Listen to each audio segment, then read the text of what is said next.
Good day everyone. Today we will be discussing Unit 12, Data Manipulation Commands and Using Rules of Precedence. So in this unit, we will introduce the different data manipulation commands and how they are used in manipulating data inside our database. It will also include the different rules governing such commands such as rules of precedence. Our intended learning outcomes for this unit is the basic data definition language commands used in structured query language or SQL, such as select, insert, update, and delete, and using alias and following operator precedence in structured query language. So to begin with, what do we need to write an SQL query? Last week, we discussed the basic concept behind SQL or structured query language. We learned that it is the standard language used to communicate with databases, and that it allows us to retrieve, insert, update, and delete data in relational databases. So what are the basic requirements when writing an SQL query? To write an SQL query, we will need two things. First, our database, which has to be relational, meaning it's organized into tables with rows and columns. And second, we need our query editor or SQL tool. This tool is what we will use to type and execute our SQL queries. It could be an SQL client, an IDE, or even a command line interface connected to our database. Now, where can we create an SQL database? There are several environments where we can create and manage an SQL database, ranging from local setups on our computer to cloud-based services. So for local setup, as the name suggests, it is database located on your own computer or locally. For this, we'll need to install a database management system like MySQL, SQL Server, or SQLite. These database management system software packages allow us to create, manage, and interact with databases locally using SQL queries. We also have cloud-based services, which is another popular option today. An example of this is Microsoft Azure SQL Database. So cloud-based services provide us with scalable databases that we can create and manage online. These platforms allow us to easily set up and manage databases without worrying about hardware and infrastructure. Lastly, we have web-based database tools. Web-based database management tools allow us to create and manage databases through a web interface. So some examples are PHP or Adminer. These are often used in combination with local or hosted databases. The guide to writing an SQL query. Let's take a closer look at what you need to know to write an SQL query as well as some common mistakes to avoid. So, step 1. Understand the process behind the SQL query. So, kapag nag-enter ka ng query, immediately mapaparse siya into a tree. A parser, which is a computer program, translates SQL statement into a parse tree, which helps identify whether the query fits the syntactical as well as semantic requirements, i.e., that it is recognizable. So, itong parser na to, yung query na binibigay mo, tinatranslate niya sa language na maintindihan ng query. Then, if everything is correct, the parser creates an internal query, which is then passed to the rewrite engine. After that, the task optimizer, which analyzes how many execution plans the query has, finds the optimal execution plan for your given query. So, itong task optimizer, ina-analyze niya kung ilang execution plans ang possible na gawin para sa query, para makuha yung result ng query na yun. And, hinahanap niya kung alin yung pinaka-optimal, pinaka-efficient na execution plan para ma-accomplish yung query na binigay mo. So, this plan, yung plan na na execution plan, represents the algorithm which will be used to perform the command. So, yung execution plan na yun yung algorithm na ginawa mo. If the query is written correctly, you will get the results you expect. Now, let's take a look at what it takes to write a proper SQL query. Step number 2, get a database ready. So, as you already mentioned, to write an SQL query, you need to create an environment for it by launching a database. If you already have your DMS software installed, you can proceed right to creating a database by using a create database statement. The basic syntax of this command will look like this. Makikita mo dyan yung keyword na create database, and then sa tabi niya is yung database name with the terminator. So, for example, if you want to create a database for client reviews, the result will look like this. So, you will type create database, and then yung database name, which is client reviews. Once na okay na yung database and you want to use it, you need to continue your SQL query with the use statement. So type the word use and then yung database name. Keep in mind, if the database with this name already exists, you will get an error message. However, to avoid this, you can use the if not exists statement. Here's how it looks like in my SQL. So my SQL and then create database, if not exists, and then yung database name. If your query is correct, you will get an okay message. Step number 3. Create a table to organize information. If the database is ready, you can now proceed to creating a table. As we already mentioned, tables help you structure your queries and make the data more manageable. So to create a table, you need to input the create table statement. The syntax for this statement will look similar to this. So ayun yung syntax na create table na word and then yung table name. And then sa loob ng parentheses, you will put the column 1 and then name and then the constraint. It is clear that we should insert in the table name and column name, but let's take a closer look at the types of constraints. So a constraint is a declaration of data type, which indicates what kind of data the column will include. There are several kinds of constraints that you can include in a column. First one is yung char, so fixed length data strings with a maximum size of 255 characters. Date, which is dates in the year, month, day, format. And then yung date time, dates in the year, month, date, format. And time in the hour, minute, second format. So next is yung decimal, which is the precise decimal data. So int, numbers within the range of negative 2147483648 to 2147483647. Text, which is the textual data with a maximum size of 65,500 characters. Timestamp data with a precise number of seconds. Varchar, variable length data strings with a maximum size of 65,500 characters. Next one are the modifiers. Modifiers are the following. The unique constraint ensures unique value for each row in a column. Primary key constraint marks a relevant field in the table. Default constraint represents the default value of the columns. Auto increment automatically assigns value to a field if it has not been specified. Check constraint puts a restriction on the values that can be included in one column. Not null constraint excludes the null value from a field. So sa MS SQL Server, note lang, yung equivalent ng auto increment is yung identity parentheses 1, 1. Also, when creating a table, you can encounter the same problem as with the database if the table does not exist. So, gagamitin natin yung sa create table statement, you should also add the if not exist statement. So, if you create a table for each of the people who have given their customer reviews, the final result will look like this. So, create table and then yung table name. So, ito lalagay na natin yung ID yung int, not null, and then auto increment. Name, varchar, not null. Birth date, which is date, and then review, which is text. Naman siya.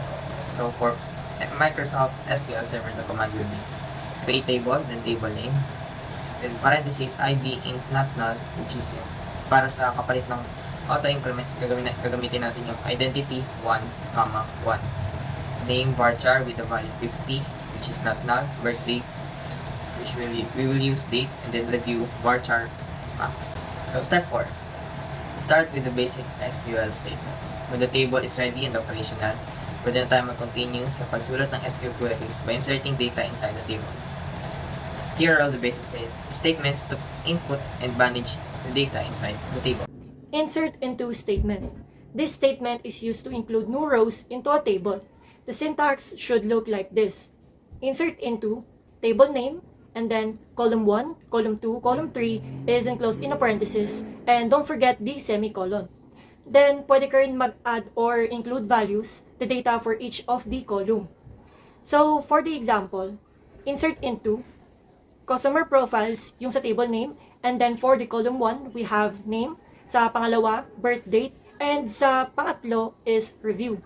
Then, it is followed by the values or yung mismong data nila. The final result will then give you a numbered list of the names, birth dates, and reviews in the form of a table. SQL insert statement basic structure. So the main purpose of the insert statement is to add rows to the table. There are 3 components of an SQL insert statement. But first, here's the general format for the insert statement na kung saan makikita rin yung tatlong components. The first one is a table receiving new rows. Ito yung insert into table name. Second is the columns to populate. Last is the source data for new rows, which refers doon sa mga values. Now, I will be showing an example. First is to create our table. We have create table, table salesperson. Then we have the following columns. Salesperson ID, which is an identity. So we do not need to provide a value for this one. The salesperson will be our primary key. And we have full name, which is varchar. Sales last year money. City is nvarchar. And we have row geo ID as our unique identifier. So what does that mean? It makes a combination of random letters and numbers that serves as a unique string for our table.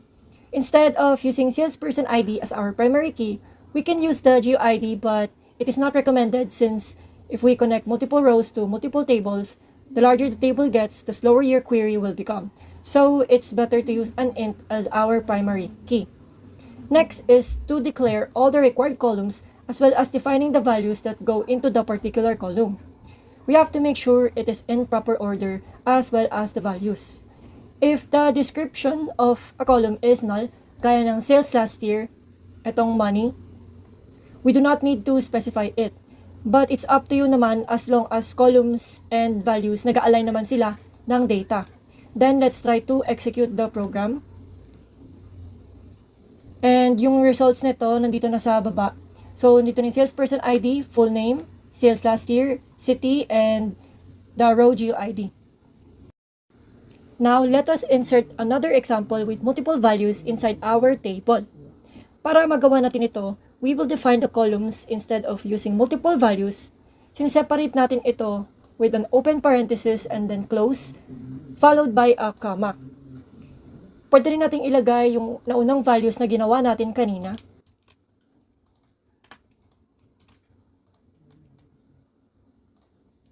Huwag nating kakalimutan yung comma. And we always have to double check and make sure na nag-align yung values nila. So, in this case, dapat mauna yung city, followed by the name. And pwede na natin tanggalin itong ginawa natin kanina. And we can execute the program and see. So, from the results, dito na yung salesperson ID, yung full name, and yung sales last year, city, and then the row geo ID. If gusto naman natin ilagay yung sales last year, let us try.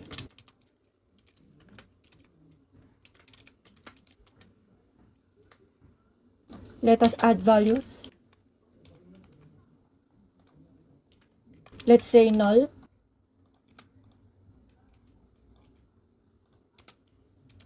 And let's add another value. And execute the program. And nakita naman natin na nagbago yung sa sales last year. In SQL, understanding how data types and error handling work during an insert into operation is crucial for maintaining data integrity and preventing issues. Data insertion with padding. When inserting data into columns of type char, varchar, or var-binary, the set ANSI padding setting affects how data is padded or truncated. For example, inserting the value Chris into a field defined as chart results in value inserted Chris. Actual stored value is Chris, padded with 6 spaces. Error handling. To manage errors during an insert into operation, you can use a try-catch construct. Here are some common reasons why an insert statement may fail. Unique key violation. Attempting to insert a record that causes a duplicate key value into a table. Primary key violation. Trying to insert a record that already exists with the same primary key. Foreign key violation. Inserting a row into a child table without a corresponding parent record. Data type conversion. Trying to insert a value that cannot be correctly converted into the column's data type. Insert select and unique identifiers. When adding data to a column declared with the unique identifier type, use the new ID function to generate a globally unique value. Insert into ESQL salesperson containing salesperson name and Rogid with the values of John Doe, new ID. Running this command multiple times will add new rows with different Rogid values each time, as new ID generates a unique value upon each call. Identity column property. An identity column will automatically generates a new value whenever a row is inserted into the table. For example, the salesperson ID column in the ESQL salesperson table is designated as an identity column. Therefore, it is not necessary to specify salesperson ID in the insert statement. Insert into ESQL salesperson containing salesperson name with the values of James Smith. Each time a row is added, the identity value is incremented by 1 automatically. Default values and automatic value assignment. When inserting rows into a SQL table, the database management system can automatically provide values for certain columns. This ensures that data integrity is maintained and the row can be properly inserted. The DBMS assigns values when the column is an identity column, generating unique values like sequential numbers. The default value is defined and no other value is provided. The column is nullable, which means it can accept null values, and the DBMS will assign null if no other value is provided. The column is computed, meaning its value is derived from a calculation. If the column is marked as not null and a value isn't supplied, the row cannot be inserted, leading to an error. Inserting data from other tables. SQL provides the insert into select statement, allowing the insertion of data from one table into another. This is useful for copying or transferring data between tables based on specific criteria. And the syntax is as follows: insert into target table, open and close parenthesis, column 1, column 2, select column 1, column 2, and from source table. For example, to create a new table with salesperson whose last year's sales exceeded $1 million, the following query can be used. So this is insert into ESQL salesperson, open and close parenthesis, full name, sales last year, and row GUID. Select T.first name plus single quotation plus P.last name, S.sales last year, and no ID. From sales.salesperson S, inner join person.person P on P.business entity ID is equals to S.business entity ID, where S.sales last year is greater than $1 million. In this example, the new ID function generates a unique identifier for each row, and the inner join combines data from different tables based on a common column. It is crucial that the columns selected match the order and types defined in the insert statement to ensure successful data insertion. Using common table expression CTE for readability.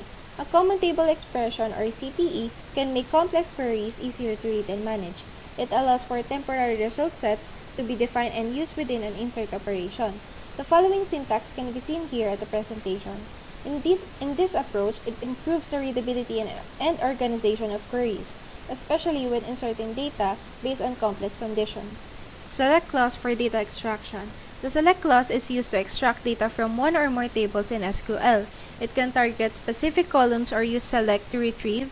Select column 1 underscore name, column 2 underscore name from table name.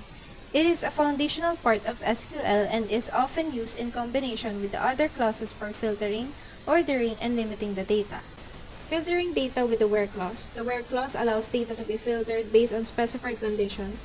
It can be used with comparison operators like equals, greater than, less than, and like to refine results. The syntax is select column 1 underscore name from table underscore name where condition. So this makes it useful for selecting, updating, or deleting records based on criteria such as dates, names, or other values. Combining conditions with and or. To refine queries, and or operators can be used with the where clause. So, and operator returns results if all conditions are met. So the syntax is select column 1 underscore name from table underscore name where condition 1 and condition 2. With or, operator returns results if any of the conditions are met. So, select column 1 underscore name from table underscore name for condition 1 or condition 2. These operators can be also combined to construct more complex conditions. So, in and between for specific value selection. The in operator selects records that match a list of specified values, while the between operator select records within a given range. These operators are particularly useful for narrowing down search criteria. Limiting results with order by and limit. The order by clause organizes retrieved data, while limit or TOP in SQL Server restricts the number of rows returned. These clauses are essential for controlling data output, especially in large data sets. Updating data with the update statement. The update statement modifies existing data in a table. It uses the set clause to specify new values for columns and the where clause to target specific rows. It's important to use conditions to ensure only the intended records are updated.